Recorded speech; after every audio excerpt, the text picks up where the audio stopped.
Okwuo.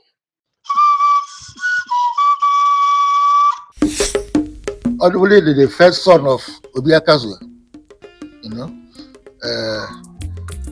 who reigned in 18th century.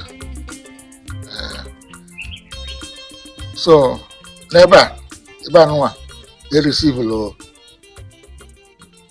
Christian, the Ocha, the alone.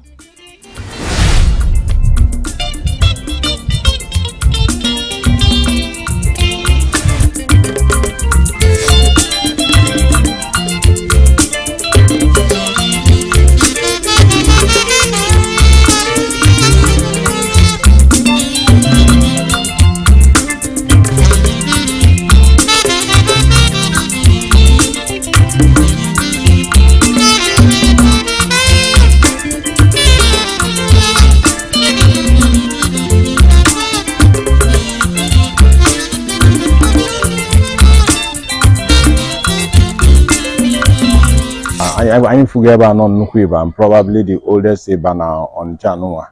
Kedo Dingwa Iba. Chanua about Iba Odili. Odili, the first son of Obiakazu, who reigned in 18th century.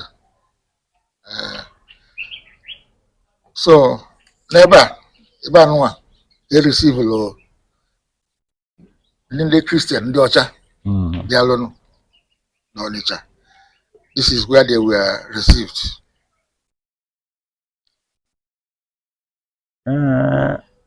Well, everyone, I am one ever boboza. Yes. And we go successive Diokpas.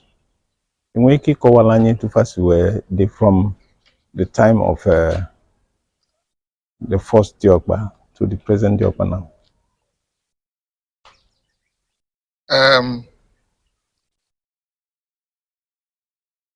Odili,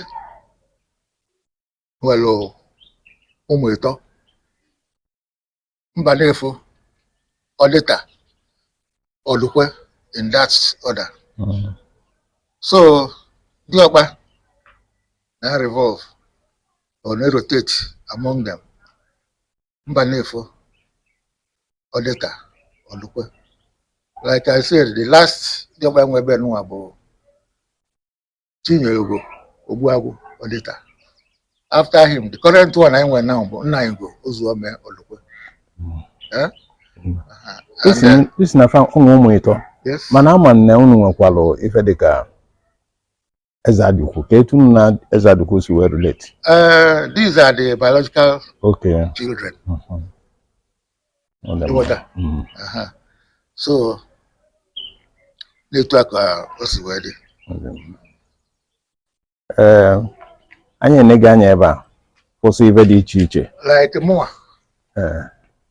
At my youth, onye nkwudo de ba no abo akonia mbade fo na gbegbo. So ogo orapo. Oje to George Chiego Okwuo Odita. Orapo.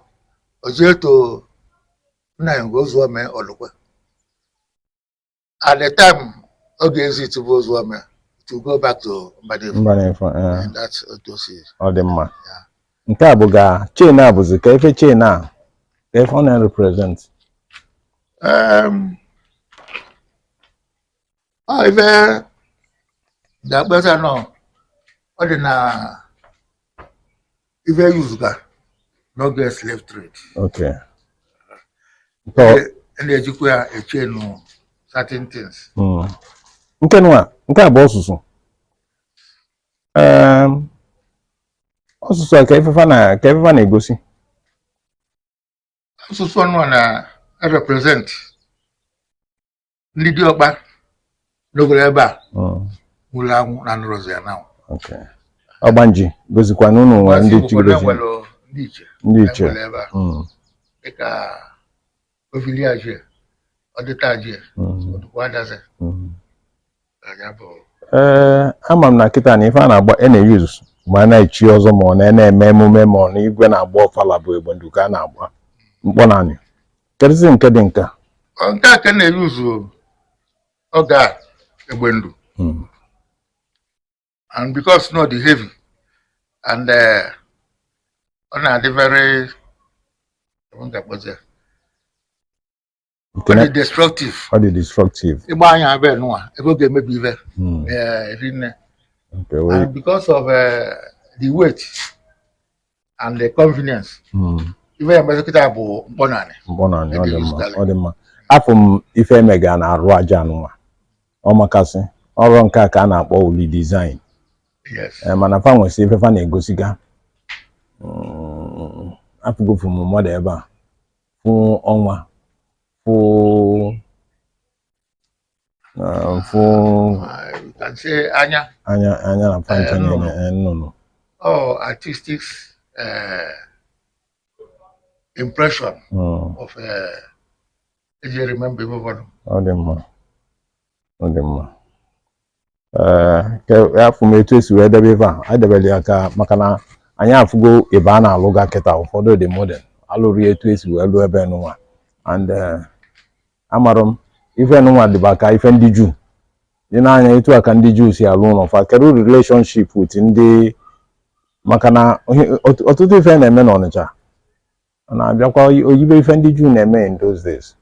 Ama na enwere 12 staff, enwere 12 tribes of Israel, and ebe na that Israel enwere 12 staff representing each family. Not only Israel.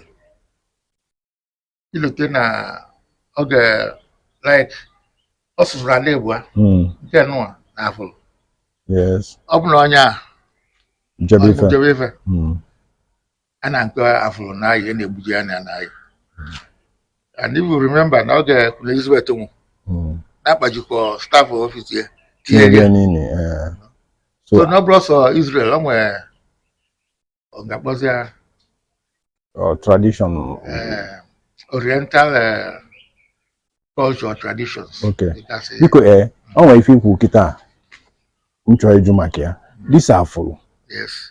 A na-egbujili wee tielu mmadụ ife omini bụ na fana eketogo mana o nwezi ndị na-abụzi kịta ọ bụ na mmadụ nwụrụ fasị nọ ndị ụka ga-akwa ọ bụ na ebijiro ya bụ afụrụ tinyere ya n'ini ikezie nọ ndị ụka kwa onwe effect ọ na-enwe na the family onwekwa onye bụ that na ọ bụ na ndị ụka kwa mesịa ewe at that time from the tradition or something.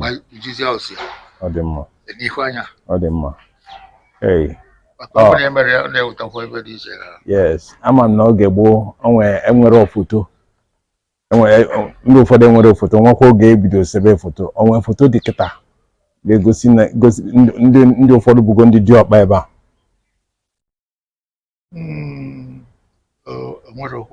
Odemma. Unless my hope that went ya jibe na family fa one by one onwe nke onye nwezi nke onwe wepụta. Then because na Ogbuagu na Pamu Yambo friends we photography together. Onye bụ foto nwe. Okay. Well, no process anya. Dalo.